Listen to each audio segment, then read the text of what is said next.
Are the walls in your house beat up and needing a fresh coat of paint? Well, stick around and I'll show you how to repair the damage and get crisp paint lines. What's up everyone, I'm Mike with woodshopmike.com, and if you've been following the channel for any length of time, you probably have noticed that we are doing some home renovations, and today, like I said, we're going to be focusing on repairing some wall damage, and then we're also going to be painting the walls and trim. So these walls aren't going to fix themselves, let's get to it. We're not completely sure if this spot in our home was previously used to train for the rodeo or as a spot to play racquetball, but it was clear that the first thing we had to do was patch holes, dents, and cuts in the wall. So here we have a pretty good dent in the wall, and to repair this, I'm going to use the high-strength all-in-one applicator tool. Since this dent is so deep, I'm going to have to use more than one application. I start off by overfilling the hole and then smoothing out the spackle with the putty knife that's on the back of the tool. I'll come back in a bit once the first application is dry and apply another coat.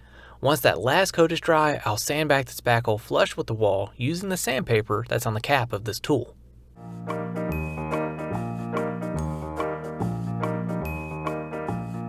After the first application is dry, I add another layer of spackle to fully fill the dent.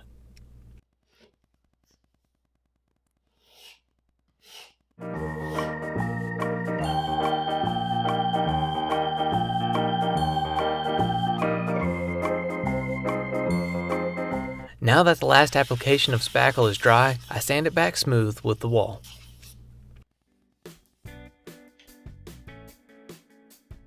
I continue to fill all the damaged areas in the room with spackle and sand them smooth to prep the room for painting.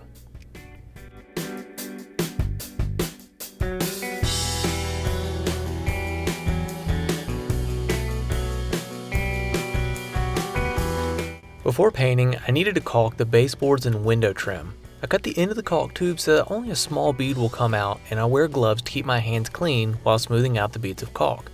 I also keep a couple of damp paper towels nearby to help wipe my fingers off after smoothing out each bead of caulk.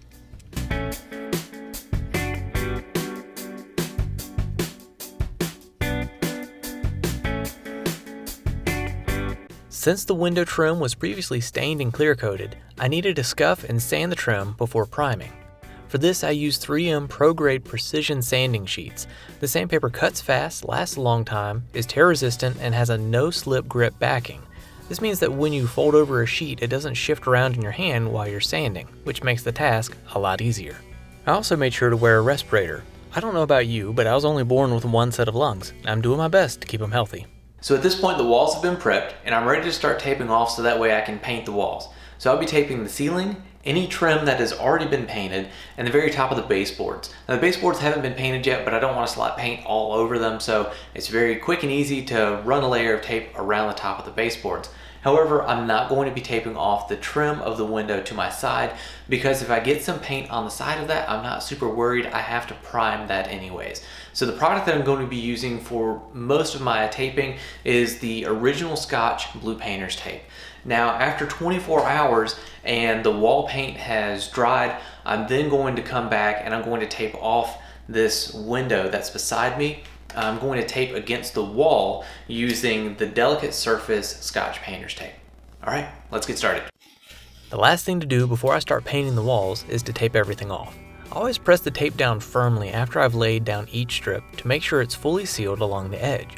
Sometimes I'll even use a razor blade to trim the tape in tight places like this.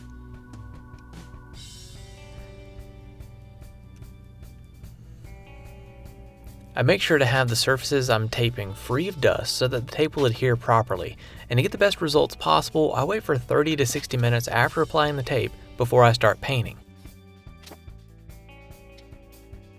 Another thing I do is work in sections rather than running a single strip along the wall. Since drywall is so often wavy, this allows me to get a paint line that more closely follows the wall.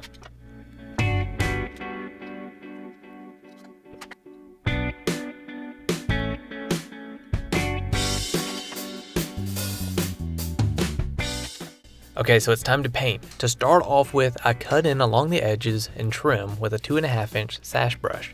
On larger walls, I would only cut 3 to 4 feet in at a time so that I can paint from floor to ceiling before the paint starts to dry. By working in smaller sections, I can paint the surface more evenly without getting lap lines. Once each section is cut in with the brush, I use a 9-inch roller to paint the rest of the wall.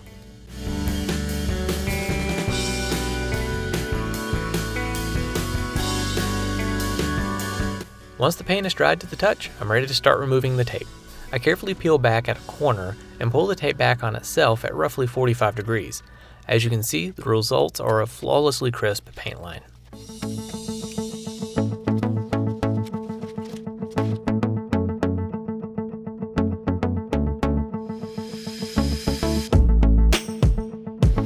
Okay, now we're ready to tape off for the windows. For the inside of the windows, I'm again using the original Scotch painter's tape and working in sections to mask off the window from the trim. To tape off for the outside of the window trim, I'm using the delicate surface Scotch painter's tape since I just painted the walls 24 hours ago. Again, I'm applying the tape in sections and firmly pressing the tape against the wall to make sure we have crisp lines when the tape is removed. For the window trim, I first apply a coat of stain blocking primer. I generally paint the trim in sections that I can cover before the paint starts drying.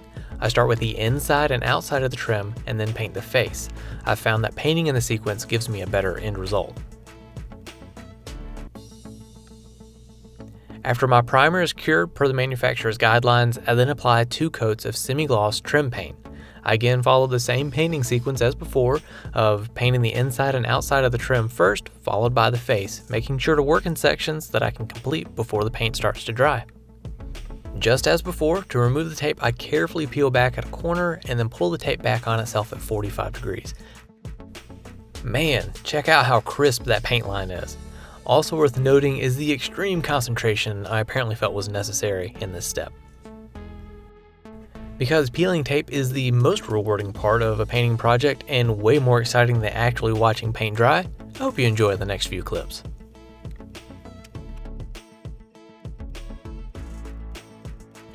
I like to score the paint on the bottom side of baseboards and quarter round with a sharp razor because paint can tend to build up there and be a bit thicker.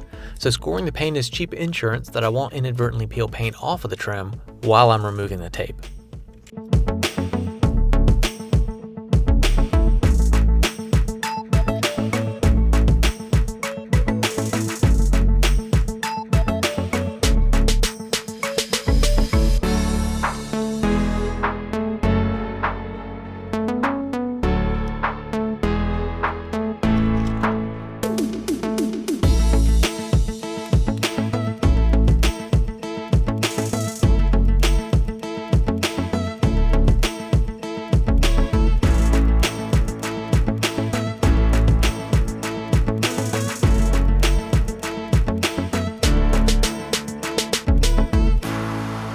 Alright y'all, well this room is wrapped up and man, the paint came out amazing. If you're interested in any of the Scotch painter's tape or 3M products that I used in this project, they are all linked in the description below, or you can find any of these products at Home Depot.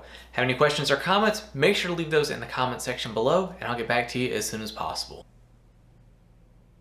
Ah, you're still there. Awesome.